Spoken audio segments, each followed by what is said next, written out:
Y algo que yo siempre digo, cuando yo siempre hago cursos de mapeo cerebral, digo, no entiendo por qué el mapeo cerebral no es una herramienta estándar de evaluación en las oficinas de todos los psicólogos, todos los médicos, todos los psiquiatras del mundo. Debería ser tan rutinario como un electrocardiograma. Debería ser tan rutinario como un cuadro hemático. Debería ser tan rutinario como un examen de orina. Porque ya hoy tenemos muchísima evidencia sobre el valor de medición y de confiabilidad que tiene el mapeo cerebral. Entonces, yo sí quisiera algún día verlo como una evaluación estándar, así como el médico le dice a uno, bueno, los exámenes de rutina del control de caño, cuadro hemático, control del colesterol, parcial de orina, mapeo cerebral.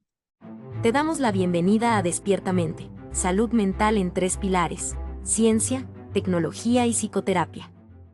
Bueno, a todos bienvenidos nuevamente a un capítulo de Despiertamente Podcast. Esta es una bonita oportunidad ahora para hablar un poco de neurotecnología y específicamente sobre la técnica de neurofeedback. Hemos llamado a este capítulo la autorregulación del cerebro y vamos a intentar comprender con un gran invitado cómo ocurre y de qué se trata este fenómeno y cómo podemos modular la actividad de nuestro propio cerebro. Eso tiene grandes implicaciones, tanto para la salud mental como también para algunos otros problemas neurológicos, de los cuales hoy vamos a discutir un poco. Entonces, me gustaría a todos presentarles el maravilloso invitado que tenemos hoy, que es Santiago Brand. Él es psicólogo de la Universidad de la Florida. Él ha trabajado durante muchísimos años en neurofeedback, en biofeedback. Hoy vamos a entender un poco si existen relación entre ellas, si son diferentes o no. Pues es reconocido como uno de los mayores referentes en electroencefalografía cuantitativa, en neurofeedback, en todo el mundo. Es decir, él ha estado en prácticamente 22 países impartiendo cursos, enseñando, y se considera un experto a nivel mundial en esta materia, lo cual nos hace sentir honrados de que esté hoy con nosotros. Ha estado en países como Estados Unidos, Brasil, Chile, Ecuador, México. Y no hace mucho, precisamente, estaba como instructor en la Universidad de Harvard, donde se hizo un curso al respecto, en el cual fue invitado. Y recientemente recibió la condecoración de la Federación Europea de Biofeedback por su labor en toda esta área y desarrollo precisamente alrededor del biofeedback, el neurofeedback y todo lo que tiene relación con la psicofisiología. Actualmente, y por eso también te agradecemos mucho, Santiago, sabemos la diferencia de horario. Santiago se encuentra en Singapur en este momento, donde él dirige la empresa MindLab Neuroscience Consulting, que es una empresa pionera en ofrecer precisamente estas técnicas avanzadas en neurofeedback. Y bueno, también ayuda a este entrenamiento cerebral, tanto en condiciones para mejorar algunas condiciones de salud, pero también como una forma de mejoramiento cognitivo, y ya lo vamos a ver un poco a continuación. Santiago es también autor de un libro que es Explorando tu cerebro, que es un libro que nos enseña cuáles son los componentes principales de nuestro cerebro y cómo nosotros interactuamos con él en el mundo, a partir de los tres elementos que lo componen, que son el físico, el sistema emocional y el psicológico. Entonces, Santiago, en Despiertamente nos sentimos extremadamente honrados con tu presencia. Es muy agradable hacer esta entrevista justo unos días después de este gran reconocimiento en Europa. Entonces, Santiago, sé bienvenido a Despiertamente. Hola Rodrigo y un saludo a todos los oyentes del podcast. Muchas gracias por la invitación. Bueno, nosotros empezamos en esta introducción hablando precisamente sobre biofeedback y neurofeedback, que eres una de las, digamos, personas con más conocimientos que existe sobre estas técnicas. Y de pronto, para las personas que no nos escuchan, no es del todo claro qué es biofeedback, qué es neurofeedback, están relacionadas, son diferentes. ¿Nos podrías ayudar a aclarar un poco estos conceptos primero para comenzar? Claro que sí, creo que es una pregunta muy oportuna para iniciar el podcast. Eh, Primero que todo, el neurofeedback y el biofeedback son estrategias de autorregulación, básicamente a través de tecnología de avanzada, que varía en precios desde equipos pequeños que la persona puede usar en el hogar que cuestan un par de cientos de dólares hasta equipos de 10.000, 20.000, 30.000 dólares. Esta tecnología se utiliza para ayudar a la persona a autorregularse, es decir, aprender a leer sus propias respuestas físicas, neurológicas, emocionales, y así poder, a través de esa retroalimentación, ejercer unos cambios que le permitan mitigar síntomas o eliminar síntomas.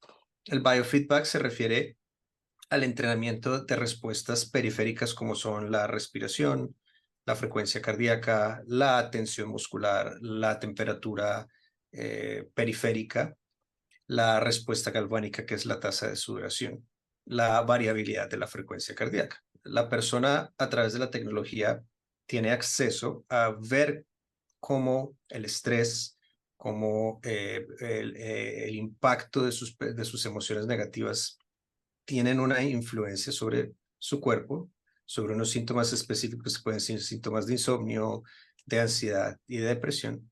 Y la persona puede utilizar esta tecnología para modificar estos patrones, para modular estos patrones, para aprender a regularse y así hacerse más resiliente, más resistente al estrés, a la depresión, a la ansiedad.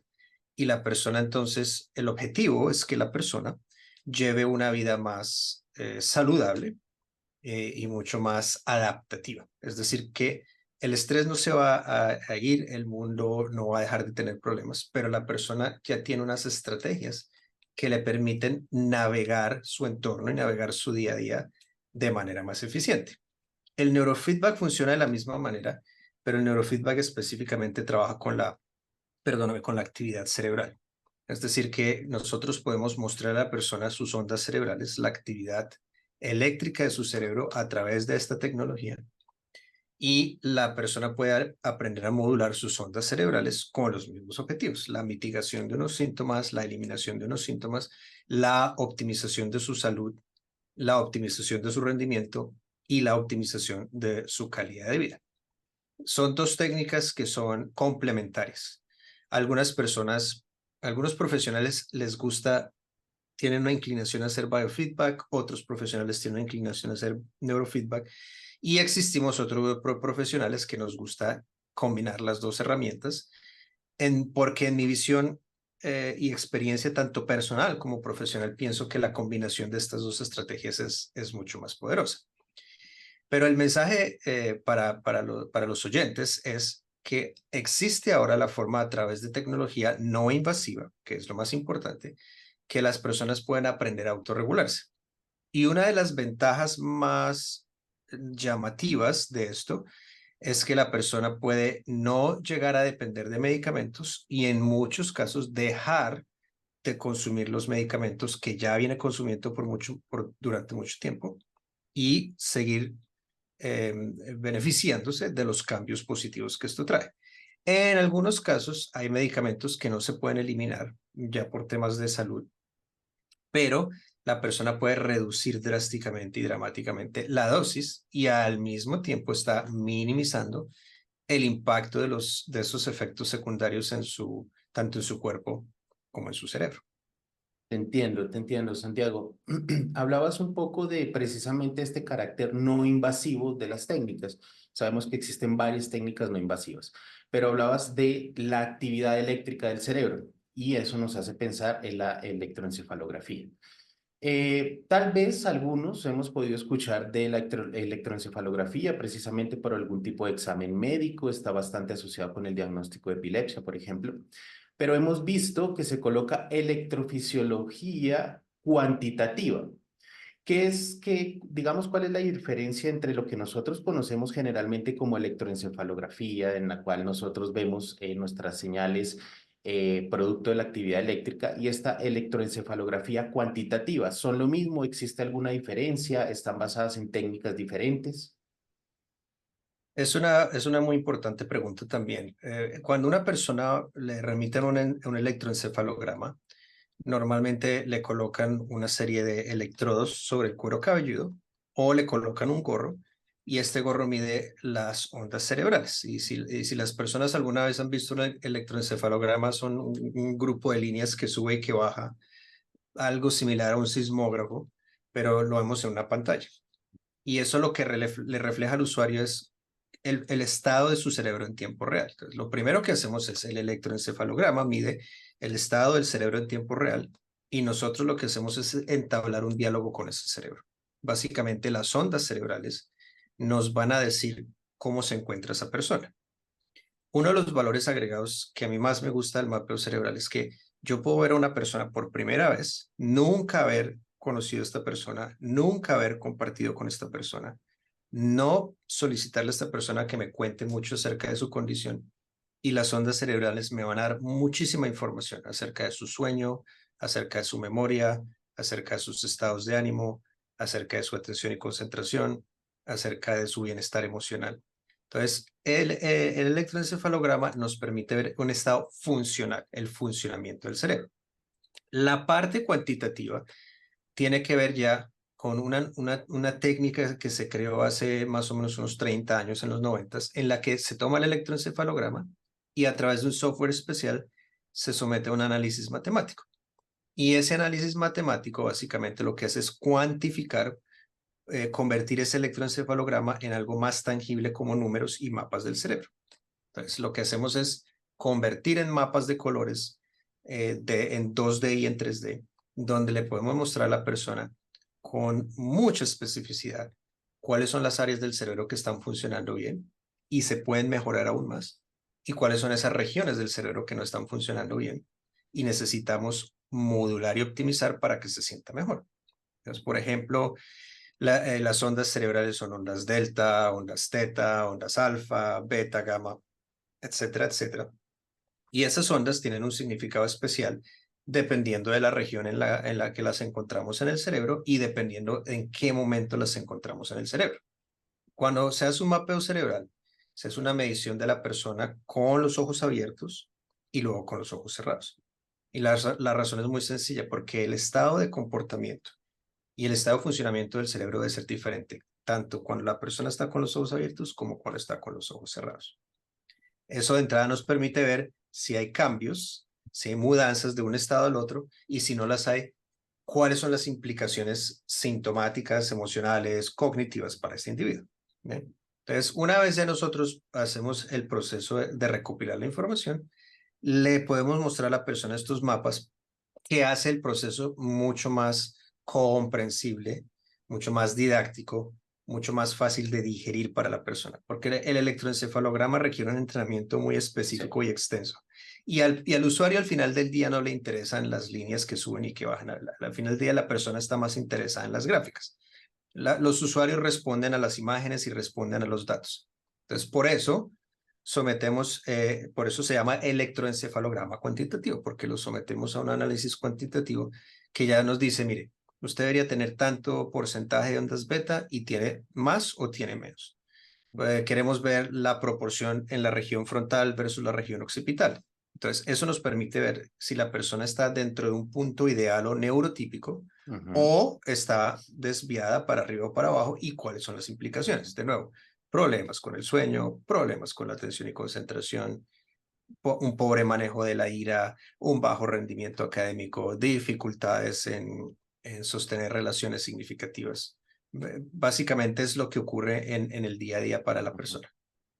Bueno, uniendo esta información, digamos que tú nos dices que por medio de estas técnicas nosotros podemos tener un conocimiento de nuestra actividad cerebral, que existen diferentes ondas en el cerebro, oscilaciones, y eso nos diría entonces que ese patrón oscilatorio, esa actividad de nuestro cerebro está asociado con estados patológicos, así como de bienestar. Eh, digamos que de forma general, ¿cómo se ha utilizado el neurofeedback o para qué tipo de psicopatologías o otros problemas neurológicos ha sido indicado? Porque me imagino que parten del hecho de que es posible detectar un marcador patológico, digámoslo así, o asociado con ansiedad, asociado con estrés, problemas de sueño, y lo pueden identificar porque el cerebro cambia, el patrón oscilatorio cambia, y ahí entonces en ese momento dicen, bueno, vamos a tratar de modular la actividad de esta región o de este patrón oscilatorio. Entonces, ¿para qué se ha indicado? ¿Dónde se ha mostrado efectivo el neurofeedback? Haciendo un poco énfasis en estos problemas, por ejemplo, de salud mental. ¿Dónde se ha visto que es efectivo? Sí, eso que dices es muy importante porque lo primero que hacemos es tener un referente. Existe un referente en cuanto al mapeo cerebral, se refiere al electroencefalograma cuantitativo, que más comúnmente lo llamamos mapeo cerebral. Existe un referente, es decir, nosotros tenemos una idea de cómo un cerebro que funciona neurotípicamente debe estar funcionando. Y entonces lo que ayudamos a la persona a ver es qué tan cerca está de ese estado neurotípico, que es lo ideal, o qué tan alejado está de eso y eso cómo está afectando su salud mental, su salud física o una combinación de los dos. Entonces ya teniendo en cuenta ese referente, ya pasamos a entrenar con el neurofeedback, como tú dices, y hay unas condiciones donde el neurofeedback tiene un nivel de eficacia bastante alto. Eficacia quiere decir que ha sido clasificado como mejor que los medicamentos para lograr unos cambios no invasivos, sin efectos secundarios y al largo plazo. Bien.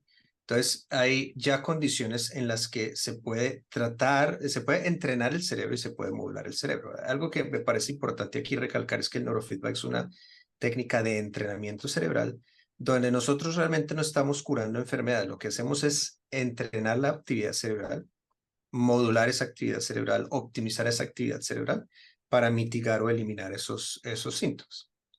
Entonces, el neurofeedback nace básicamente de la necesidad de entrenar niños con el TDAH, que es el trastorno de déficit de atención e hiperactividad. De ahí, de esa condición, es donde nace la idea de estudiar la actividad cerebral y entrenar esa actividad cerebral para modularse. En la condición con la que más hay investigación robusta de cantidad y de tiempo en años atrás es con el TDAH. El neurofeedback es bastante eficiente, de hecho más eficiente que los medicamentos con el trastorno de déficit de atención con hiperactividad. Entonces funciona muy bien en esta condición. También hay evidencia bastante robusta con adicciones. Hay estudios donde las personas que han recibido una intervención en un centro de adicciones que incluye neurofeedback tienen tasas más largas sin recaídas comparadas con las personas que no reciben esta intervención. En términos generales, las personas que reciben neurofeedback 3 años después de haber recibido tratamiento para sus adicciones no han tenido recaídas versus las personas que no han recibido neurofeedback al año ya han recaído, dentro del primer año ya han recaído. Y la tasa es más o menos 75% de las personas que recibieron entrenamiento cerebral con neurofeedback 3 años después no han tenido recaídas, que es un número bastante significativo cuando consideramos el impacto que puede tener. Entonces tenemos el TDAH, tenemos adicciones. Yo lo he utilizado con mucha eficiencia en migrañas para lograr reducir las migrañas dramáticamente porque realísticamente no las he logrado eliminar en todos los casos, pero cuando las he logrado reducir, se han reducido hasta en un 80-90%. Es decir, un individuo que tenía una migraña cada mes, ahora tiene una migraña cada 6 meses y ya no le dura una semana, 2 semanas, ya le dura un día o dos, o cuestión de unas horas y ya la persona puede tener un mejor control. Pero también he logrado eliminar migrañas en algunas personas. Yo tengo clientes, pacientes que trabajaron conmigo hace muchos años y hoy en día siguen libres de migrañas. También hay mucha más investigación ahora que soporta su utilización en la epilepsia. Yo he tenido 4 casos en mi carrera con pacientes epilépticos que dejé de entrenar hace aproximadamente 6-7 años. Hoy en día, todas estas 4 personas están libres de convulsiones y libres de epilepsia. En el caso de la epilepsia, quien declara si la persona está libre de epilepsia es un neurólogo. Yo como psicólogo entreno el cerebro, pero el neurólogo como un médico calificado es quien decide el manejo del medicamento número 1 y 2, si esa persona ya se le puede declarar libre de epilepsia. Y obviamente ellos siguen unos patrones que es básicamente tener electroencefalogramas de 24 horas por un periodo de 6 meses que no muestren actividad epileptiforme para poder demostrar que la persona está libre de epilepsia. Pero he tenido ese éxito y hay un colega que se llama Rusty Turner en los Estados Unidos que es un neurólogo epileptólogo y él se especializa en tratar epilepsia con neurofeedback en su clínica en Carolina del Sur, donde tiene aproximadamente 300, 400 pacientes al día. Entonces es una persona que tiene todos los estudios, todo el abordaje, es epileptólogo y lo utiliza precisamente para este propósito. También hay buenos resultados con depresión, no en todos los casos. Hay algo que hay que aclarar, es que el neurofeedback es eficiente, pero no le funciona al 100% de los individuos. Y ya dependiendo de la condición, la tasa de éxito es del 90%, del 70%, del 60%. En depresión es aproximadamente del 60-70%. Pero anecdóticamente yo he tenido pacientes que han llegado con ideación suicida y después de algunos meses de entrenamiento cerebral ya no presentan ideación suicida, ya sus síntomas de depresión están bastante minimizados, y obviamente esto se hace con un acompañamiento psiquiátrico y farmacológico, un acompañamiento psicológico con los debidos test. Entonces, digamos que el abordaje siempre yo procuro que sea multidisciplinario en este sentido. Biofeedback lo he utilizado con dolor crónico, problemas musculares, para asma, para condiciones como enfermedades circulatorias como el síndrome de Raynaud, para condiciones gastrointestinales también. El neurofeedback también es muy eficiente para la optimización del sueño. De hecho, algo que me ocurre y le ocurre a la mayoría de mis colegas es cuando nosotros comenzamos a entrenar a una persona, lo primero que el 99% de las personas reporta como mejoría es mejora en el sueño. Sueño más profundo, sueño más duradero, sueño más reparador. Y hoy en día, como hay equipos como el Oura Ring que permiten medirlo más objetivamente, pues es mucho más fácil medir la objetividad de los cambios, algo que no teníamos hace 5 o 10 años atrás. Y de otro lado, no solo está la cuestión clínica, también está la cuestión de optimización del rendimiento. Yo también soy psicólogo deportivo y lo he utilizado en deportistas de alto rendimiento, deportistas de ciclos olímpicos, campeones mundiales y alto rendimiento con fuerzas especiales, alto rendimiento en la cuestión corporativa. Hoy en el mundo corporativo, muchos de los CEOs, muchos vicepresidentes y altas gerencias de estas multinacionales buscan una forma de seguir rindiendo adecuadamente y de tener, digamos, una pequeña ventaja sobre la competencia. Entonces acuden a hacer entrenamiento con neurofeedback.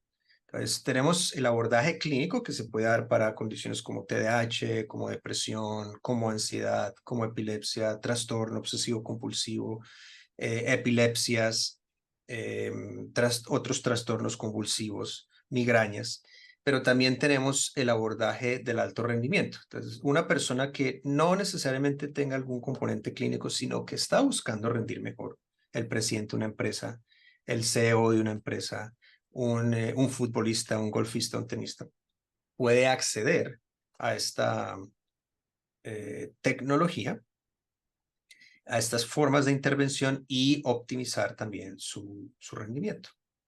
No, genial, Santiago. O sea, esto me impresiona mucho y ahorita vamos a empezar a hablar un poco digamos, de la ciencia del neurofeedback. Es algo que indirectamente también he trabajado y por eso estaba muy emocionado con esta entrevista porque he trabajado muchos años en eh, estimulación cerebral en circuito cerrado y quiero preguntarte algunas cosas sobre ello. Y a veces estas técnicas, por ejemplo, cuando me hablabas a veces de la depresión, de un 60, de un 70, pues es que es impresionante porque los tratamientos farmacológicos actuales a veces no alcanzan ni siquiera esos porcentajes. Entonces se nota que es una estrategia y una posibilidad terapéutica inmensa.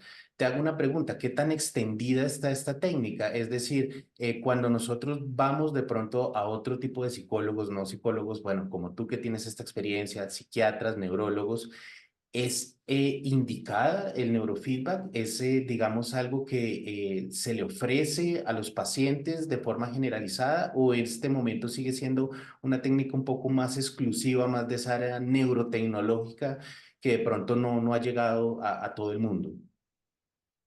Sí, yo pienso que la industria, el campo del neurofeedback ha crecido, eh, no al ritmo que quisiéramos realmente, pero hoy en día es más accesible al público y hay más personas capacitándose. Parte de mi trabajo es viajar por el mundo y la mayoría de países donde yo viajo es a capacitar profesionales. Entonces, en los 22 países que he podido, tenido la buena fortuna de viajar hasta el momento, he podido ir a capacitar a otros psicólogos, neurólogos, psiquiatras que aprenden sobre neurofeedback y ahora quieren utilizarlo. En enero de este año estuve en Indonesia, por ejemplo, y algo muy agradable que ocurrió es que estuve entrenando un grupo de 25 psiquiatras, todos psiquiatras, que ya están empezando a ver que hay otras opciones a solo el modelo farmacológico y quieren implementarlas para ayudar a sus pacientes.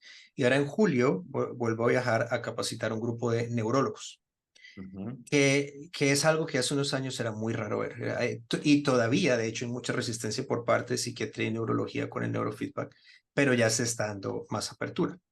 Entonces, ha crecido, pero no al ritmo que queremos.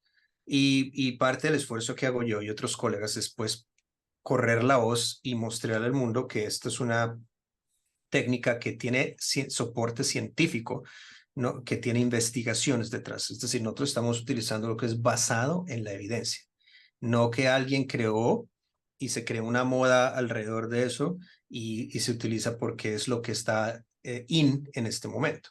No, es algo que ya viene construyéndose desde los años 30, 40, que hoy en día con la tecnología podemos optimizar aún más y la inteligencia artificial, de hecho, va a cambiar el panorama para nosotros de manera muy positiva, porque la inteligencia artificial nos va a permitir tener herramientas para acceder a entrenar el cerebro que no teníamos hace 5 años. Entonces, es un momento emocionante para nuestra industria. Y algo que yo siempre digo, cuando yo siempre hago cursos de mapeo cerebral, digo, no entiendo por qué el mapeo cerebral no es una herramienta estándar de evaluación en las oficinas de todos los psicólogos, todos los médicos, todos los psiquiatras del mundo. Debería ser tan rutinario como un electrocardiograma.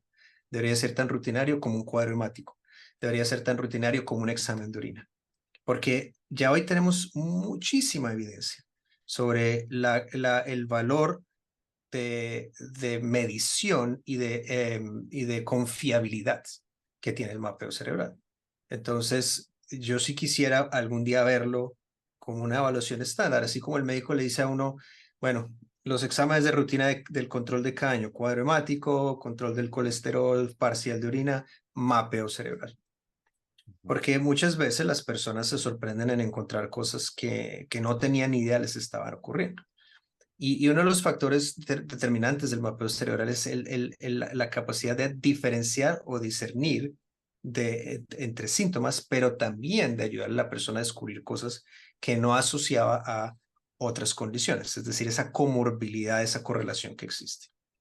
Eso que hablas, Santiago, me parece increíble porque realmente en términos, por ejemplo, de salud mental, digamos que hoy existen corrientes como la psiquiatría de precisión, ¿no? Estamos tratando de buscar diferentes biomarcadores, sean genéticos, sean electrofisiológicos, para acercarnos un poco más a ese diagnóstico y tratamiento preciso. En el caso de la psicología, todavía seguimos atrás, a pesar de que tenemos los elementos tecnológicos para hacerlo.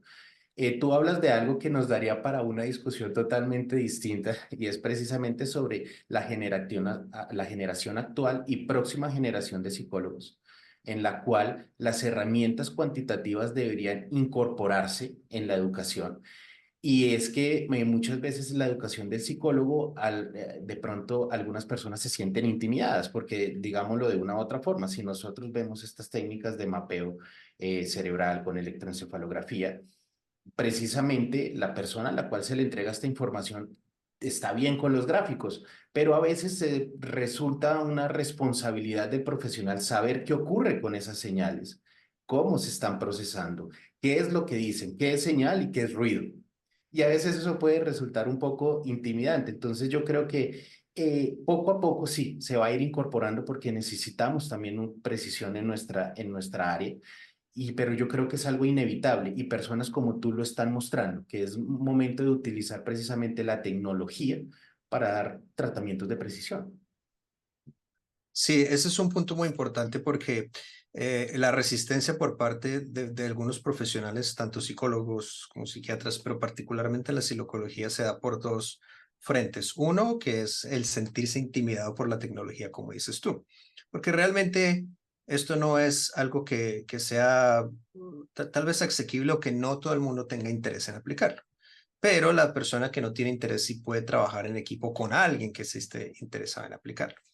Y por otro lado, hay una percepción errada en la que los psicólogos creen que esta tecnología está llegando a reemplazarlos y que va a reemplazar la necesidad de la psicoterapia. Es algo en lo que yo siempre hago énfasis cuando estoy dictando un curso, una conferencia, un taller, es esto que yo les voy a mostrar no reemplaza la psicoterapia. De hecho, es un complemento a la psicoterapia.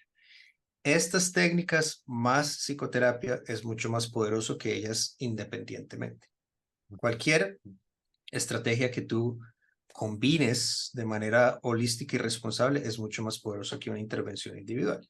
Y de hecho, mi forma de contemplar la salud mental se ha transformado mucho en los últimos 7, 8 años, te diría yo, en donde yo ahora busco trabajar de manera más holística. Entonces, cuando yo trabajo con el cerebro, mi experticia es el mapeo cerebral y el neurofeedback, pero una persona debe tener unos pilares claros en su vida para tener una salud física y mental robusta, que son la alimentación, el ejercicio, el sueño y el autocuidado.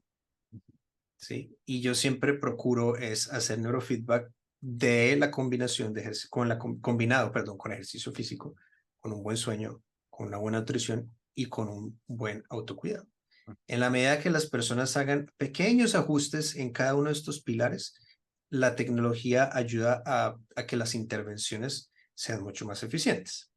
En mi experiencia hay dos tipos de poblaciones. Hay una población que dice, yo ya he hecho psicoterapia y a mí no me ha funcionado, yo quiero intentar con el neurofeedback. Y lo que yo les explico es que no es que la psicoterapia no funcione, sino que su cerebro no está equipado en ese momento para utilizar la información de la psicoterapia adecuadamente. Entonces, cuando yo entreno a la persona, le sugiero la posibilidad de regresar a la psicoterapia y aproximadamente un 40% de las personas deciden volver a la psicoterapia y la intentan de nuevo con éxito y aproximadamente un 60% dicen yo ya estoy bien. Entonces, entre esa medida lo que podemos ver es que la población se segrega y algunos dicen si la psicoterapia me va a seguir beneficiando, otros sienten o piensan que no y algún porcentaje de esas personas sigue viviendo ya de manera más saludable y adaptativa. Entonces, yo creo que es muy importante aquí recalcar que estas tecnologías son un apoyo, son un refuerzo. No están aquí para reemplazar al psicólogo, no están aquí para reemplazar la esencia de la psicoterapia. El entrenamiento cerebral le da las bases a la persona para entender la psicoterapia, comprender lo que se quiere hacer en la psicoterapia, pero por sobre todo usar eficientemente esas herramientas que va a aprender en la psicoterapia. Porque la mayoría de personas que han llegado a trabajar conmigo a través de mis 16 años de carrera dicen, no, a mí la psicoterapia no me gusta, no me sirve. Cuando yo les muestro el mapeo cerebral, ya pueden entender por qué no. Dice, ah, claro, es que mi cerebro está desregulado en estas regiones. Y claro, yo no puedo utilizar la técnica porque no tengo todavía el bagaje, no tengo la neuroplasticidad para poder implementarlo. Entonces, cuando tengo la plasticidad, lo puedo hacer. Es el equivalente a yo querer alzar un peso. Tengo que primero construir el músculo poco a poco para después sí poder alzar ese peso. Entonces, el cerebro ayuda en la misma medida. Vamos entrenando y fortaleciendo para que después el cerebro pueda cargar el peso del estrés cotidiano de la vida Claro, humana. entiendo. Santiago, mira que hemos hablado y es una responsabilidad, sobre todo los que también hemos hecho ciencia, y es, bien, está muy maravilloso. Todo a mí me encanta, yo soy partidario también de la neurotecnología, el neurofeedback, he trabajado también en eso. Te hago una pregunta como profesional de tantos años. ¿Cuáles serían las contraindicaciones? ¿Cuál sería ese lado de pronto que habría que evaluarse que no es tan positivo del neurofeedback? Si existe, en algún momento han salido estudios donde digan, bueno, tal vez en este tipo de condición es contraindicado. Es un punto muy importante, muy buena pregunta y gracias por hacerla, porque sí, básicamente hay grupos de personas, hay un porcentaje de la población que es aproximadamente el 3% que no responde a neurofeedback. ese 3% no sabemos todavía por qué no responde. Su sistema nervioso central no puede lograr producir la neuroplasticidad necesaria. Entonces, hay un 3% de la población en el que no funciona, por más que se intente, y yo he tenido pacientes que están en ese 3%. No puedo decir que tengo una tasa de 100% de éxito porque no es la verdad. Entonces, tenemos esa parte. Otra parte de la población puede tener contraindicaciones, pero contraindicaciones que pueden ser serias. Si el profesional no sabe lo que está haciendo, obviamente puede hacer daño. Y eso es algo que es importante hablarlo abiertamente. Si un profesional está trabajando con una persona epiléptica y está entrenando la frecuencia correcta, puede generar una convulsión. Ha ocurrido. Si la persona está trabajando con un trastorno psicótico, por ejemplo, y la persona entra en la frecuencia incorrecta, puede generar una crisis, un brote psicótico. Entonces, unas condiciones psiquiátricas donde el neurofeedback realmente no tiene impacto o la evidencia es muy pequeña y muy anecdótica como para sostener una evidencia. Por ejemplo, con esquizofrenia todavía no tenemos evidencia lo suficientemente sólida. Con trastornos de personalidad tampoco tenemos evidencia sólida. Con psicopatía se ha intentado, no ha funcionado. Con trastornos como el antisocial se ha intentado, no ha funcionado. En las demencias, por ejemplo, se puede utilizar si se capta la demencia en fases tempranas. No la va a curar, no la va a detener, lo que va a hacer es reducir la progresión de la enfermedad. Entonces, si una persona con un Alzheimer, una demencia frontotemporal, hace neurofeedback cuando está recién diagnosticada, puede tener algunos años más de calidad de vida en cuanto a que la tasa de progreso de la condición se logra desacelerar significativamente, pero no al punto en que la logra curar, porque nosotros pues no curamos estas condiciones. Entonces, hay ciertas condiciones que yo no trabajo, por ejemplo, yo no trabajaría con trastornos de personalidad, no trabajaría con ciertas condiciones psiquiátricas como psicosis o ciertos trastornos, porque es muy riesgoso. Por querer hacer un bien, podemos hacer algo peor porque estamos trabajando con un cerebro que está bastante desregulado y con el que no tenemos suficiente información de cómo modular esa actividad. Lo mismo puede pasar con migrañas. Han habido casos en los que se han presentado casos en los que la persona quiere trabajar con la migraña y trabaja la frecuencia incorrecta y pues la persona puede empeorar. Entonces, sí lleva un riesgo y hay que entenderlo. El riesgo es mínimo, pero lo lleva. Y eso es muy importante porque cuando una persona va a trabajar con un profesional que hace neurofeedback, es muy importante que se cerciore que esa persona está certificada, que tenga un título que sea de profesional de la salud idóneamente.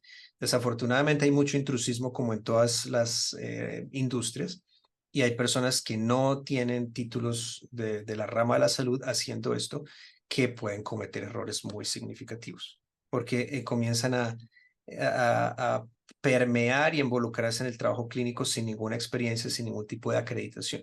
Entonces es muy importante que la persona tenga un título de que sea un grado, que sea un título de la salud de una universidad acreditada, que idealmente esté certificado.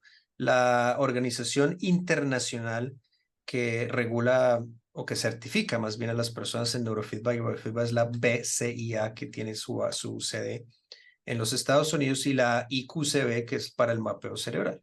Entonces sería importante verificar que la persona tenga certificaciones y que tenga horas de residencia, horas de práctica y horas de mucho trabajo, porque eso también es muy importante. Estamos trabajando con el cerebro de las personas. Exacto. Y eso todo esto que me dices me hace entender mucho esa labor de educación que tú has tenido impartiendo todos estos cursos. Yo realmente, pues, que he seguido tu trabajo porque lo admiro muchísimo, no sé, en las últimas 3 semanas, tal vez un mes, te he visto pasar por Brasil, donde tienes o sea, no sé cómo llamarlo eso, pero un grupo enorme interesado en tu trabajo. Creo que anoche estabas realizando una capacitación, de hecho, en Brasil.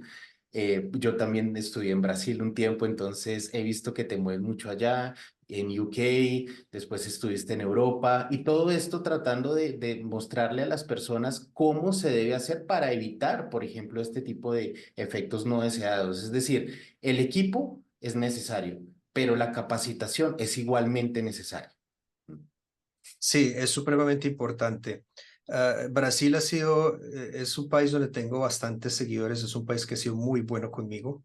Ellos me invitan todos los años a dictar capacitaciones allá. Tengo muy buenos amigos a quienes quiero mucho, colegas bastante inteligentes y altamente especializados en el tema.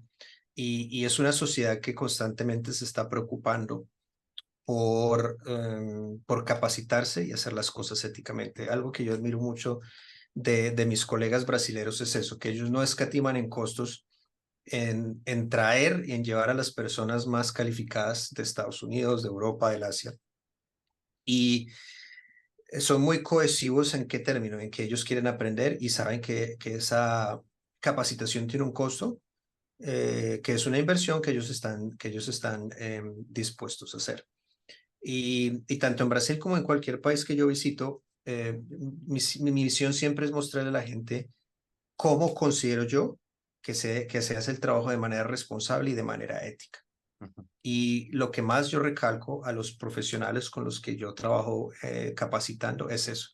Es, mire cómo se hace, mire cómo lo hacen estas otras personas.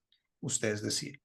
La forma en la que yo lo hago puede que no sea la mejor, puede no que no sea la única, pero a mi consideración es una forma responsable y ética de hacer el trabajo. Porque el objetivo de nuestro quehacer es el ser humano con el que estamos trabajando. Nosotros no estamos trabajando con una máquina, estamos trabajando con un ser humano que tiene un cerebro, que tiene sentimientos, que tiene emociones y que está poniendo su salud en nuestras manos. ujú. Eso es una responsabilidad muy grande. Y yo pienso que parte de esa responsabilidad es saberse capacitar. Hay una, hay una cuestión muy desafortunada en la industria y es que ahora se están creando muchos equipamientos de, entre comillas, mapeo cerebral que son automatizados. Entonces, supuestamente colocan el sistema, lee las frecuencias de onda y arroja un informe automático. Eso es algo que a mí me asusta mucho y me molesta mucho porque es como yo ir al médico por una resonancia magnética o por una ecografía o por una biopsia. Y entonces el médico me pasa un imán y eso saca un informe impreso y el médico me dice, lea lo que ahí están los resultados. En la medicina no se haría eso Ujú, jamás. El ujú. médico se sienta con uno y le explica las radiografías y le explica los resultados y le dice a uno, mire, usted está bien o le dice, usted tiene esto y esto. Entonces, parte de mi trabajo, además de capacitar, es proteger la industria lo que más se pueda, porque pienso que nuestra industria tiene mucho potencial, que ha venido creciendo, pero que también es importante protegerla del intrusismo, tanto de personas inescrupulosas que empiezan a aprender esto y aplicarlo de manera indiscriminada, como también de la creación de equipos que no cumplen con los requerimientos necesarios. Entonces, mucha gente compra equipos baratos y, como predica el dicho, lo barato siempre sale caro. Entonces, obviamente, una de las desventajas, por decirlo así, que tenemos es capacitarse es costoso, Ujú. la tecnología es costosa, estar en constante actualización no es económico, pero es lo que se necesita a mi modo de verlo para hacer el trabajo de manera ética y responsable y pues por el bienestar de nuestra sociedad, que es lo más importante. De hecho, ahorita un poquito más adelante te quiero hacer una pregunta sobre estos equipos. Bueno, existen varias corrientes sobre eso, ya entraremos, ¿no? Hay bioingenieros que los hacen, pero también no son de grado médico. En fin, son varias cosas y quiero hacerte una pregunta, pero voy a esperar un poquito ante eso porque ya estoy ansioso por la parte que más me encanta y es que hablemos un poco de la ciencia del neurofeedback. Y es, a mí me parece maravilloso que nuestro cerebro tenga la capacidad de regularse a sí mismo. Es decir, en principio, eh, digamos, por un lado parece lógico porque existe la plasticidad, existe el aprendizaje y es una forma de regularse. Pero digamos que algo como las oscilaciones, la actividad cerebral, aprender a regularlas uno mismo no parece tan intuitivo. ¿Cómo surge esto históricamente de que en algún momento un grupo de científicos digan, oiga, podemos entrenar para que una persona o en modelos animales, porque existen, tenga el dominio para controlar su propia actividad neuronal o sus propias oscilaciones? ¿En qué momento surge estas bases del neurofeedback? Bien, hay dos personas claves en esto. La primera persona es Hans Berger, que era un fisiólogo alemán, eh, quien fue quien descubrió el ritmo de alfa, las frecuencias de alfa en el ritmo cerebral. Y Hans Berger tiene una pequeña mancha en su historial porque él pertenecía al partido nazi. Entonces es una pequeña mancha Como, en su hoja de vida. como Y otros. muchas personas no aceptan sus contribuciones debido a este pequeño, bueno, no tan pequeño dato histórico, pero es innegable que el descubrimiento del ritmo alfa cambió el panorama para lo que hacemos hoy en día en electroencefalografía. Y él fue una de las primeras personas en colocar electrodos sobre el cuero cabelludo de las personas y descubrir que el cerebro tenía estas oscilaciones y que las podemos medir y que las podemos traducir en información tangible y visible para el ojo humano. Y de otro lado está un querido colega que falleció ahorita en diciembre que se llama Barry Sterman. Barry fue una de las personas que más contribuyó a nuestro campo. Él trabajó en los años 60 con la NASA cuando estaba desarrollándose la carrera espacial entre los soviéticos y los Estados Unidos. Barry trabajaba con la NASA y él trabajó con algunos de los astronautas que caminaron sobre la Luna.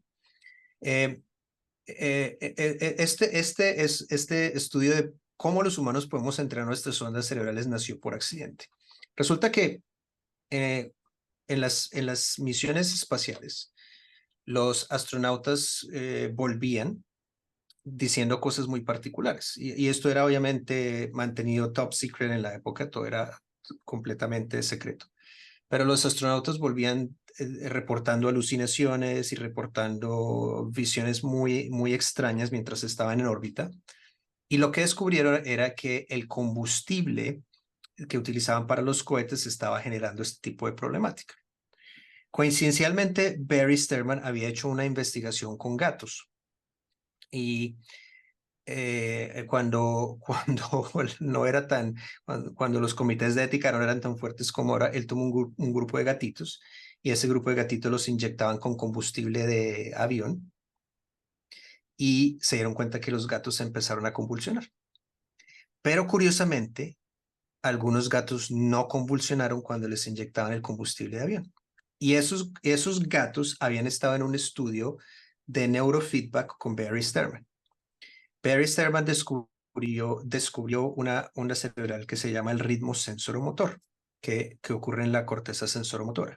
Y ese ritmo sensoromotor es supremamente importante para beneficio del ser humano, porque es una frecuencia que ayuda a optimizar el sueño, es la frecuencia que se entrena para combatir la epilepsia, se entrena para optimizar la atención y concentración. Entonces el aporte de Barry al descubrir el ritmo sensoromotor cambió y hoy en día somos lo que somos gracias a él. Entonces, cuando ellos descubrieron que estos gatos les habían enseñado a producir SMR, dijeron, hagamos lo mismo con humanos.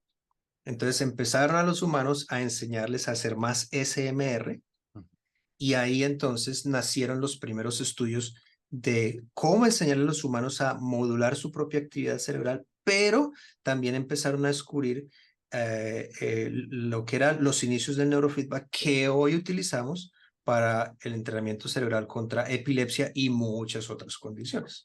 Entonces, eso es como todos los descubrimientos de la ciencia nacen por accidente y pues gracias, Barry, que en paz descanse, tenemos el conocimiento que tenemos hoy y el alcance que tenemos. Increíble. Santiago, cuando nosotros hablamos de este neurofeedback, esta, digamos, capacidad de aprender a regular nuestras propias oscilaciones, hablamos de aprendizaje. Digamos que existen varios artículos que he tenido la oportunidad de leer muy buenos sobre esta relación que existe entre el condicionamiento operante que nos enseñan a nosotros los psicólogos, la ley del efecto de Thorndike también.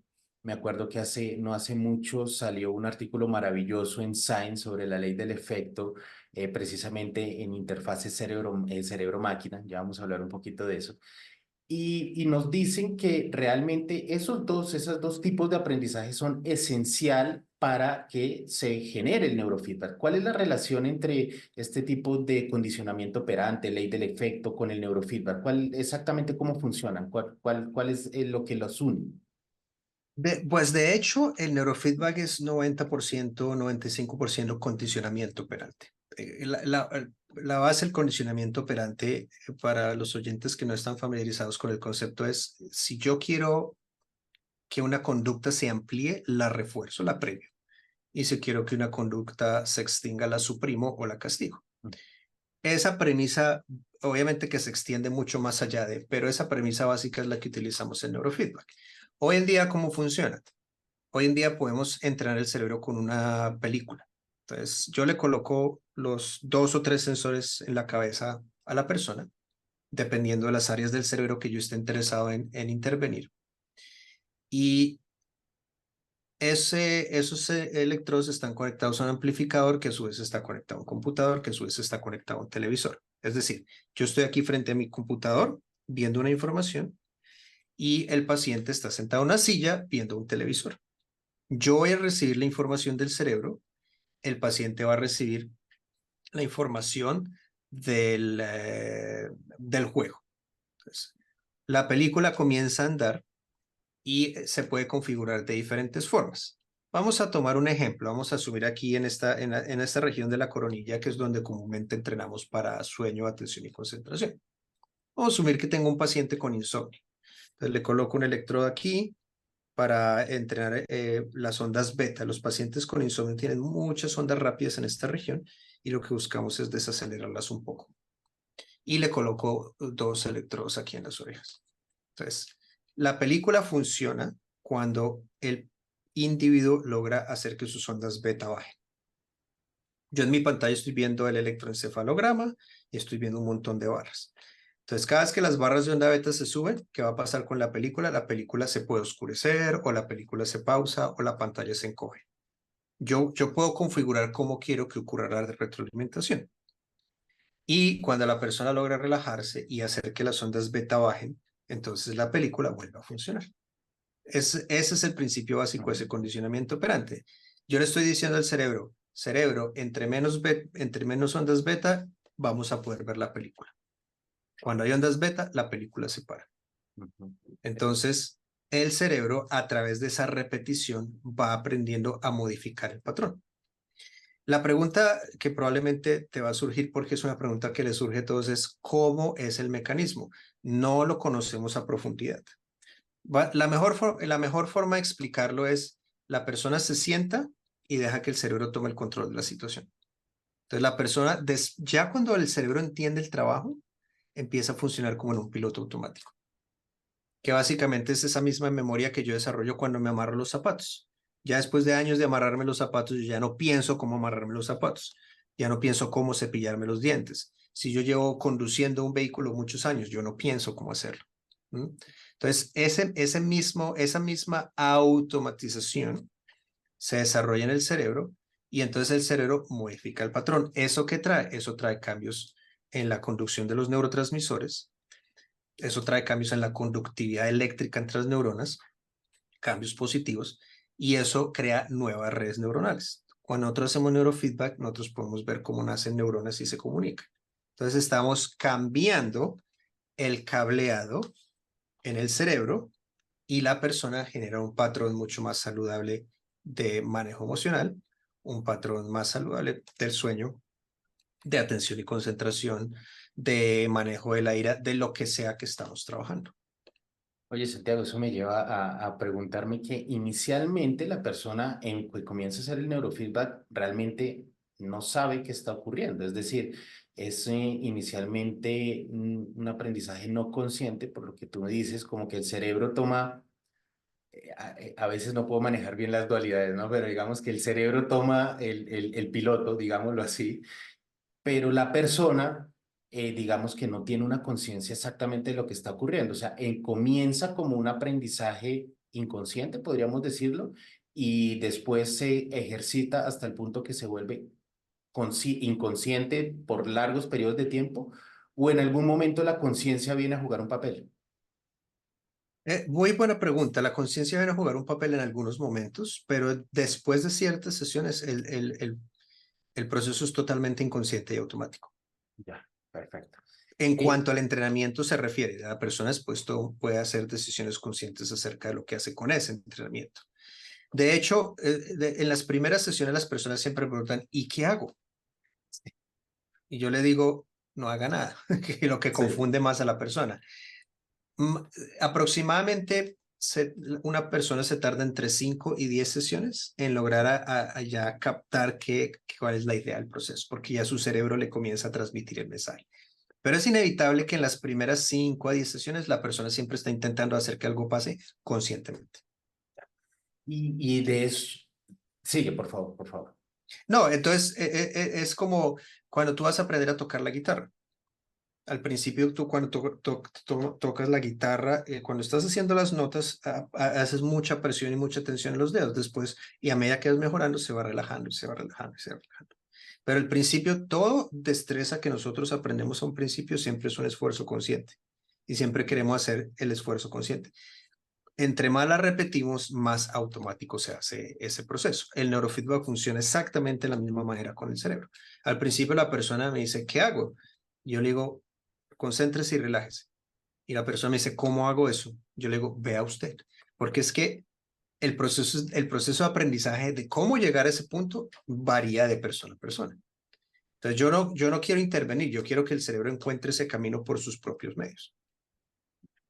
Eso de hecho me lleva a la siguiente pregunta sobre esto de la conciencia que me parece buenísimo y es, una vez me encontré un artículo que yo pensé que no existía, donde decía, bueno, las interfaces cerebro-máquina, estas capacidades de utilizar estas señales eléctricas del cerebro, por ejemplo, para mover prótesis de mano, eh, también de las extremidades inferiores, robots, bueno, todo este tipo de actuadores en los cuales uno podría utilizar estas señales, está basado en biofeedback. Yo decía, pero hay un artículo en el cual nos dicen algo que parece más o menos lógico, pero parecía que no. Y nosotros nos vemos expuestos a interfaces cerebro-máquina, las interfaces cerebro-computador, que hoy en día es algo que se está hablando bastante. Después nos vemos términos como neurofeedback. ¿Cuál es la relación entre ellos? A mí, desde un punto de vista personal, me parece que todas parten del neurofeedback, pero en el momento que me encontré ese artículo, comencé a dudar. Dije, bueno, si hay un artículo para discutir el tema, tal vez no es que sea tan obvio. Entonces, me gustaría preguntártelo a ti, que eres un profesional, si todo este tipo de tecnologías están involucradas o realmente son tan diferentes. No, yo creo que hay una compenetración en estas tecnologías y todas usan fundamentos básicos eh, que ya dependiendo de la aplicación obviamente se usan, se van utilizando a mayor o menor proporción. ¿No? Pero básicamente sí, estas interfaces computador-cerebro, lo que está haciendo Neuralink, se me olvida el nombre del segundo, perdóname. Elon Musk. Elon Musk, Ujú. gracias, sí. Lo que está haciendo él y todo eso parten de estos principios, es cómo tomamos esa información, cómo la retroalimentamos y cómo la utilizamos para que el cerebro la replique una y otra vez. Y a mí me parece muy impresionante los últimos alcances que ha sido poder transcribir el pensamiento a un mensaje de texto con una impresora, que una persona en una ciudad del mundo y en otra ciudad del mundo se puedan enviar un email solamente con sus pensamientos. Es fascinante y espeluznante al mismo Sí. tiempo, ¿no? Porque todos estos avances obviamente van a acarrear cambios muy positivos para la humanidad, pero obviamente en las manos incorrectas, pues pueden ser utilizados con otros fines y otros objetivos. Pero pues eso es, yo creo que eso es algo que es inevitable en la naturaleza humana. Sin embargo, es agradable ver cómo hemos aprendido mucho más del cerebro en la última década que tal vez en los últimos 50 años, y cómo estamos usando este conocimiento a nuestra ventaja. Lo que yo pienso que falta es más apertura y yo por eso coloco mucha fe en las personas más jóvenes, así como cuando yo tenía 20 años y estaba iniciando, bueno, yo empecé en esto cuando tenía 26 años. Es como las personas que hoy en día tienen mi edad ponían mi fe para mejorar el campo, pues ahora yo la estoy colocando en la gente más joven, porque yo pienso que la gente más joven tiene muchas ventajas, que toman más riesgos, son más aventurados, están menos dispuestos a seguir el status quo, tienen más libertad en sus pensamientos y yo pienso que nuestra industria necesita mucha gente joven que traiga desarrollo tecnológico y desarrollo en conocimiento. Entonces, yo pienso que estudiar el cerebro humano, comprender el cerebro humano, va a traer una serie de ventajas muy grandes para nuestra especie. No solo a nivel de las neurociencias, a nivel de desarrollo de otras tecnologías que probablemente no pensábamos estaban relacionadas. Tecnologías para el ecosistema, tecnologías para nuestro bienestar, tecnologías para el desarrollo sostenible de nuestro planeta. Porque nuestro cerebro es algo muy milagroso, si lo piensas. Las cosas que nosotros, los seres humanos, podemos hacer es gracias a nuestro cerebro, lo bueno y lo malo.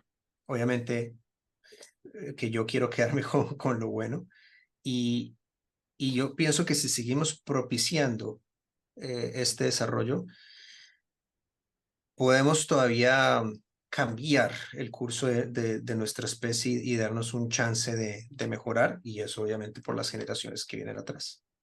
Qué bueno, eso es un gran mensaje que nos dejas. Bueno, yo ya no estoy tan joven, pero vendrán otros más jóvenes también y que empiecen a incorporar la tecnología, la neurociencia. Sobre todo, yo creo que no hay necesidad de reduccionismo, yo creo que es más bien de integración y de poder tener una perspectiva holística de la cognición y de la enfermedad, digámoslo así, que bueno, eso también a veces hay que entrar en ver qué es lo que llamamos enfermedad. Pero bueno, mira que hablamos un momento de Elon Musk y me surge una pregunta técnica. El neurofeedback se realiza con estos electrodos, ¿no? Que se hace de forma no invasiva, entonces los colocamos sobre la cabeza. Pero estos implantes que se hacen en Neuralink están directamente dentro del tejido cerebral. Digamos que, por ejemplo, cuando yo trabajaba con esto, nosotros podíamos ver oscilaciones, pero también podemos ver patrones de disparo de neuronas de forma individual. O sea, la precisión es altísima comparada con la electroencefalografía. Obviamente no vamos a someter a cirugía a todas personas que quieran hacer neurofeedback. Entonces, esta pregunta es hipotética. ¿Es mejor o sería muchísimo más preciso un entrenamiento de neurofeedback utilizando esta tecnología que está directamente en el tejido cerebral, implantada? ¿Tendríamos mejores resultados? ¿Sería más rápido el entrenamiento? ¿Sería más efectivo? Yo pienso que para ciertas condiciones sí, pero en la manera en la que yo en este momento veo cómo está el desarrollo del neurofeedback, lo que veo es que es que a nivel cortical, es decir, superficialmente, es una técnica bastante eficiente, que tiene unos resultados más rápidos, no necesariamente acelerados, pero sí más rápidos que hacer años de medicamentos o años de otras intervenciones que no tienen la misma influencia. Porque de todas maneras, el neurofeedback no es invasivo, pero estamos trabajando directamente sobre esa actividad cerebral. Algo que a mí me preocupa mucho y porque esa pregunta que tú haces me lleva es a, a cuál es el afán que tenemos nosotros de estar haciendo atajos para lograr todo. Cada vez queremos hacer la vida más fácil con más atajos y yo no creo que eso necesariamente sea algo bueno porque creo que va contra el propósito de la evolución de nuestra especie. Es decir, creo que hay cosas que sí se deben hacer más prácticas porque obviamente trae beneficios, pero cuando se trata de la naturaleza humana, yo pienso que hay que respetar ciertos procesos y el de la plasticidad es uno de ellos. Si el día de mañana nosotros descubrimos cómo lograr una plasticidad en 5 o 10 sesiones, maravilloso, es de que eso no lleve ninguna implicación secundaria, de que sea hecho de forma ética y de forma responsable. Pero en este momento yo pienso que nuestra especie fue diseñada para atravesar procesos y no pienso que necesariamente el querer de nuevo hacer atajos con el propósito de acelerar estos procesos sea lo más beneficioso. ¿Por qué? Porque no veo la tecnología todavía allí. Bien. Entonces, ¿es necesario hacer implantes para todo el mundo? No, porque el entrenamiento funciona muy bien de manera cortical. En algunas condiciones es necesario hacerlo, sí, pero eso debe ir acompañado de unas investigaciones rigurosas y obviamente tiene que pasar por estudios de muchos años antes de ser probado con seres humanos y ya ser obviamente utilizado como un tratamiento. Eh, pero que creo que la tecnología invariablemente va a cambiar, sí, que llegará algún momento en que podamos hacer las cosas más rápido y eficiente, sí, en este momento no lo veo, no sé cuánto, podría ser 50 años y en 10 años estamos teniendo un cambio relevante. Entonces, en este momento ya no, yo no me atrevo a predecir, van a pasar 50 años para esto porque hemos avanzado tanto que pues es sorprendente. Lo que sí pienso es que debemos ser más precavidos y tener los pies más en la tierra con respecto a este tipo de intervenciones apresuradas. Santiago, una pregunta muy relacionada con eso, precisamente por el hecho de que hablamos de electroencefalografía. Pues digamos que no sé si compartimos ¿cómo se dice? Ese sesgo hacia que pues la electroencefalografía y estas técnicas electrofisiológicas nos permiten en términos temporales tener muchísima mejor información sobre lo que sucede en el cerebro. Pero ya he visto, por ejemplo, artículos, no sé si eso se está llevando a cabo en terapéutica propiamente dicha, de neurofeedback con imagen cerebral, por ejemplo, la resonancia magnética funcional. Yo creo que es una técnica muy bonita, pero digamos que también tiene un problema de precisión temporal bastante fuerte. Entonces, no sé qué también y cuál es tu opinión sobre el neurofeedback basado en estas imágenes que vemos de nuestra actividad cerebral, que pues ya están, digamos, con un tiempo de un delay, una demora de segundos, ¿no? ¿Funcionan igual? ¿Crees que de pronto no son tan indicadas como lo es utilizar la electroencefalografía? ¿Cuál es tu opinión al respecto? Una de las cuestiones con la resonancia magnética que buscan lograr con este tipo de neurofeedback es visualizar no solo la imagen cerebral en tiempo real, sino también observar y ver si hay cambios a nivel de la estructura. Porque la diferencia entre una resonancia magnética y un mapeo cerebral es que el mapeo cerebral muestra el funcionamiento del cerebro, mientras que la resonancia magnética apunta a revelar cambios estructurales en la materia gris, en la materia blanca. Una de las desventajas que puede tener la resonancia magnética, y de hecho tiene porque yo lo he visto, es que muchas veces una persona llega a hacerse un mapeo cerebral y ahí aparecen patrones de lesiones de fracturas. Por ejemplo, tú un paciente Ujú. vino a verme porque estaba muy agresivo, pelea mucho con la esposa, le grita a la esposa, le grita a la hija y estaba muy preocupado porque estaba volviéndose muy agresivo. Entonces, cuando yo le hice el mapeo, vi un patrón y le dije, ¿usted alguna vez ha tenido una lesión cerebral? Y me dice, sí, yo tuve una fractura de cráneo cuando tenía 4 años de edad. Entonces yo le dije, qué interesante, voy a recomendarle hacerse una resonancia magnética. Y me dice, pues es que eso es lo que me preocupa, porque yo me hice una resonancia magnética la semana pasada y me salió normal. Yo le dije, pues eso es una buena noticia porque significa que estructuralmente el cerebro está bien. Funcionalmente es otra cosa. Entonces, viéndolo de esa manera, el electroencefalograma cuantitativo tiene mucho más valor aplicativo en cuanto al entrenamiento del cerebro se trata. Pero a manera de valoración, hay veces que es necesario tener la resonancia. ¿Por qué? Porque nosotros podemos detectar ciertos patrones en el electroencefalograma que podrían ser indicativos de una lesión cerebral, de un quiste cerebral, de calcificación en el cerebro o de un tumor cerebral que el electro no nos va a mostrar. Entonces, la resonancia nos va a permitir confirmar o corroborar o básicamente negar esa información. Entonces, de esa manera, Yo no pienso que uno sea necesariamente mejor que el otro, pienso que los dos se complementan. Porque es como la pregunta, ¿es mejor el neurofeedback que la psicoterapia? Yo le digo, es mejor el neurofeedback más psicoterapia. Perfecto. ¿Qué es mejor para bajar de peso? ¿Hacer ejercicio o dieta? Las dos. ¿Qué es mejor para subir de peso? ¿Comer y tomar suplementos o hacer gimnasio? Las dos.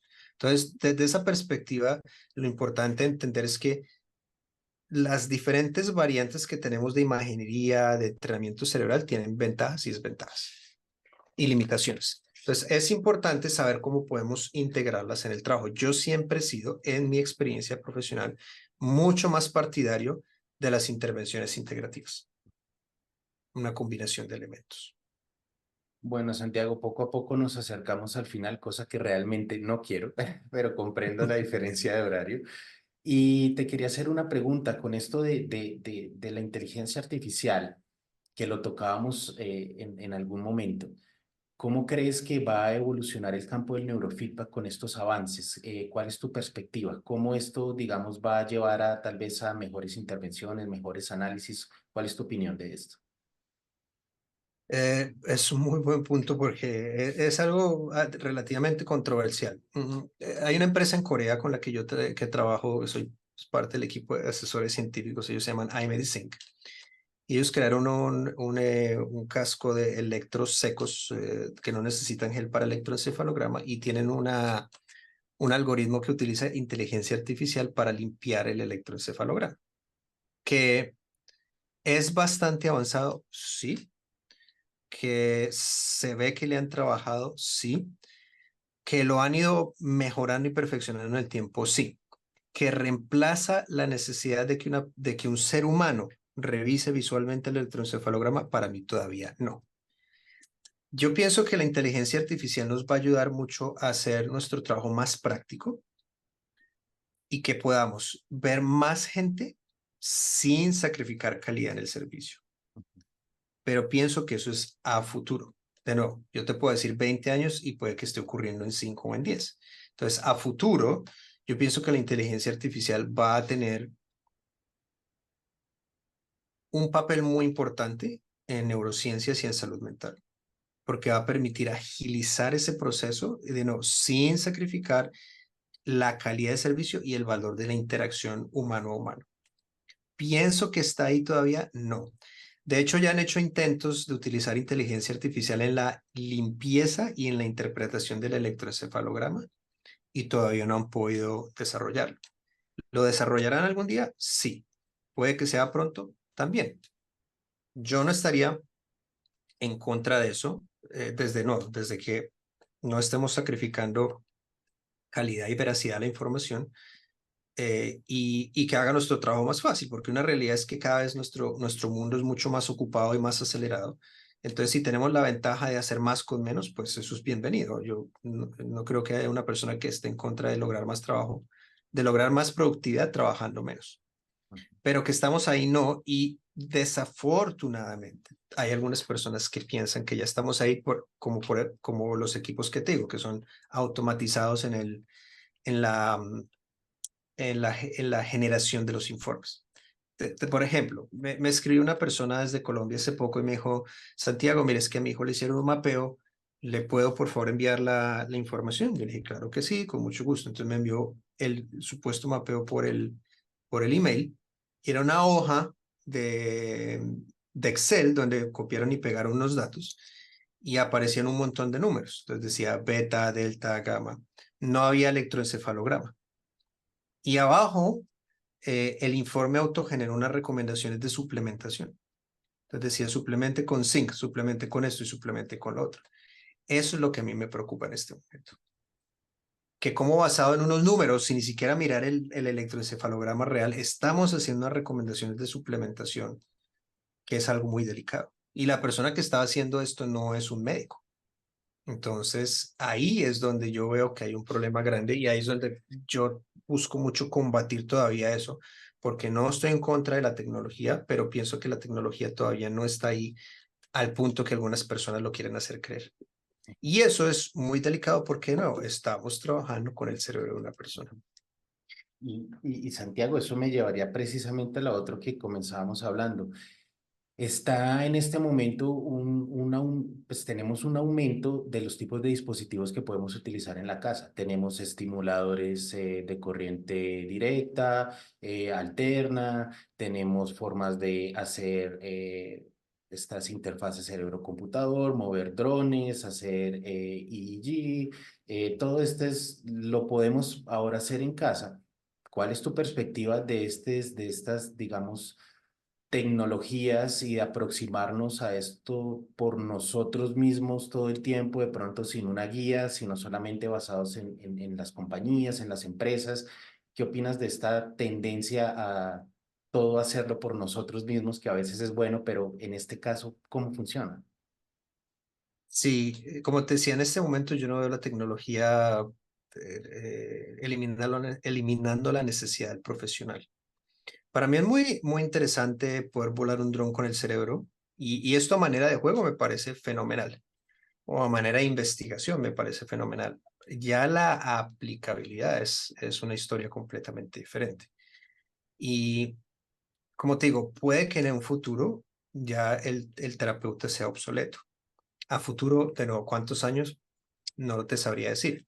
Eh, ¿Lo veo en este momento factible? No, yo considero que en este momento el terapeuta, la persona que revise el electro, que lo disecte manualmente, que aprenda a interpretarlo y darle esa información a la persona, todavía es absolutamente necesario. Todavía es absolutamente necesario. Y de nuevo, la tecnología siempre trae esta controversia en la que algunas personas creen que va a reemplazar a la humanidad por completo y otro porcentaje de la gente la acepta. Yo pienso que hay que aceptarla, pero que tenemos que ser muy precavidos en cómo la interpretamos, en cómo la usamos, en cómo la estamos implementando. Y eso aplica para tecnología en cualquier campo, no solo en la salud mental o en la salud física, ¿no? En los equipos celulares, los equipos de computadores, los electrodomésticos, esto aplica en todos los campos. Pero pues como el interés y la pasión nuestra es las neurociencias, yo pienso que todavía la necesidad del profesional que lea la información, que revise la información, que retroalimente la información es 100% necesario. Santiago, bueno, yo creo que el objetivo, y estoy casi seguro que lo cumplimos, es que las personas que te vean digan, wow. ¿Cómo hago para entrar en esto? Me gustaría aprender, me gustaría comenzar de pronto con los primeros pasos para el neurofeedback. ¿Qué tú le recomiendas a aquellos profesionales que te están escuchando en este momento y dijeron, ok, suena buenísimo, quiero hacerlo bien? ¿Cuáles son esos primeros pasos para aquellos que deciden, bueno, comencemos? Esto del neurofeedback me parece que es una herramienta poderosa. ¿Cómo empezar? Bueno, lo primero es capacitarse. Es el primer paso y el más importante. Y para las personas que quieran contactarme, que tengan preguntas, bien sea profesionales que dicen, me interesa esto el neurofeedback, ¿cómo hago para hablar con Santiago? ¿Cómo hago para ingresar a este mundo? Me pueden contactar por el Instagram que es Neurosantiago y mi canal de YouTube es Santiago Brandt. En el Instagram me pueden enviar un mensaje directo, ahí también en mi Instagram está mi correo electrónico, entonces o escribirme un correo electrónico o escribirme un mensaje privado al Instagram y por ahí me pueden contactar, pero también para las personas usuarias que tengan algún familiar o un amigo o que ellos mismos crean que el neurofeedback y el biofeedback pueden ser de beneficio para ellos, también me pueden contactar a través de sus canales, me pueden enviar un mensaje por el canal de YouTube o por el Instagram que es Neurosantiago. Esto queda muy recomendado porque no hace mucho, creo que este mismo año, me corrige si no estoy mal, estuviste aquí en Colombia haciendo una capacitación en Cartagena. Así Entonces, es. Santiago está por todo lado, o sea, es decir, esta entrevista la acabamos de tomar en una ventana que yo me imagino que tú tienes antes del siguiente viaje. Entonces, él está en constante, dando actualización alrededor del mundo constantemente. Probablemente no sé cuándo vengas a Colombia. No sé si lo tienes planeado, pero los que estén interesados entren en contacto con él porque existen muchas formas de poder empezar a capacitarse y ojalá sea con un profesional competente como lo es Santiago, que como lo pueden observar, ya me toca poco a poco dejarlo ir a dormir. No quisiera, pero me toca dejarte ir a dormir, Santiago. Bueno, última pregunta. Siempre intentamos dejar un mensaje al final de estas entrevistas donde tenemos ciencia, donde tenemos terapéutica, y es qué opina el profesional y la persona, en este caso tú, sobre cuáles son los elementos para tener una salud mental mejor, cómo mejorar nuestra vida psicológica. ¿Qué cree Santiago Brand como profesional de neurofeedback y como persona que son esos elementos que nos pueden ayudar a mejorar y tener una mejor vida?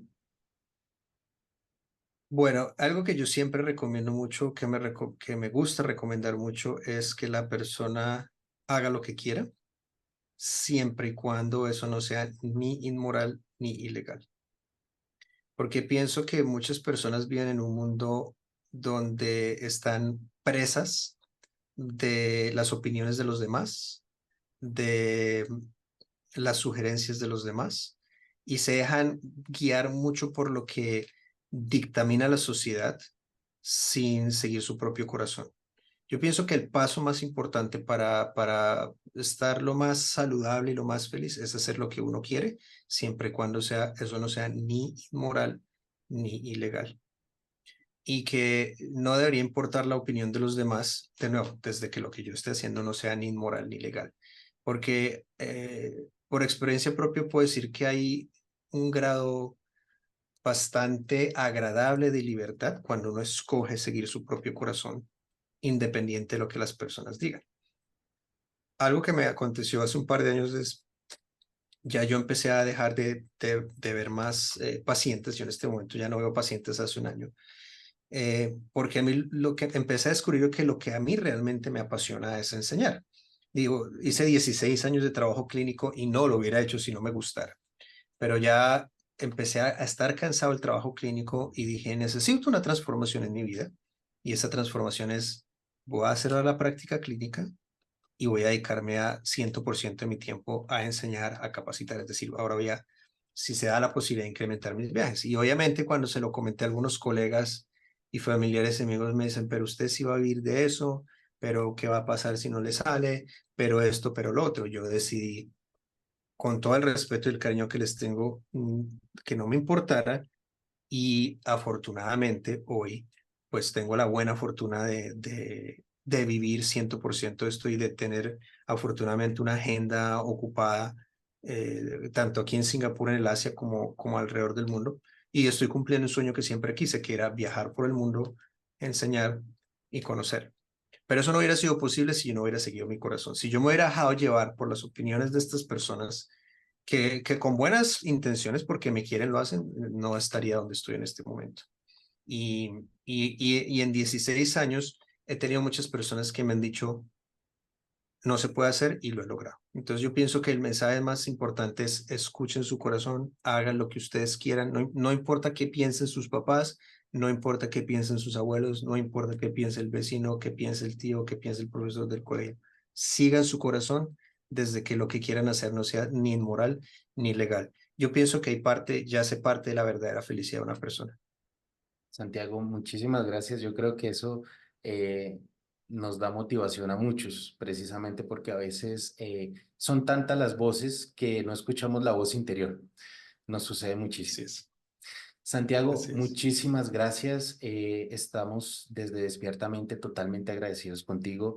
Es una conversación maravillosa, llena de conocimiento, llena de muchísima sabiduría. Te quedamos infinitamente agradecidos por este tiempo. Sé que ha sido difícil por tus horarios, por la diferencia de horario y tus ocupaciones, pero gracias por sacar este tiempo para nosotros, para que la gente que te escuche aprenda, se anime y pues bueno, sea una píldora más de conocimiento para todos nosotros. Muchísimas gracias, Santiago. Gracias a ti por la invitación, de verdad, gracias por creer en mi trabajo y sobre todo por hacer este espacio en español, porque pienso que necesitamos más podcasts en español para que el público hispanoparlante tenga acceso a esta información. Entonces, felicitaciones por esta iniciativa y gracias por invitarme aquí. Podríamos estar también días enteros hablando, pero muchas gracias por la invitación. Bueno, Santiago y a todos, muchísimas gracias por estar en este nuevo capítulo de Despiertamente Podcast. Toda la información sobre la empresa de Santiago, sobre su Instagram, vamos a colocar también en algún momento, hablé de algunos artículos, van a estar en los comentarios de este video. Entonces, a todos, muchísimas gracias por habernos acompañado y los esperamos próximamente en un nuevo episodio. Que estén muy bien a todos. Gracias. Gracias por compartir este espacio con nosotros. Recuerda visitar nuestro sitio web y página de Instagram. No dudes en contactarnos para más información.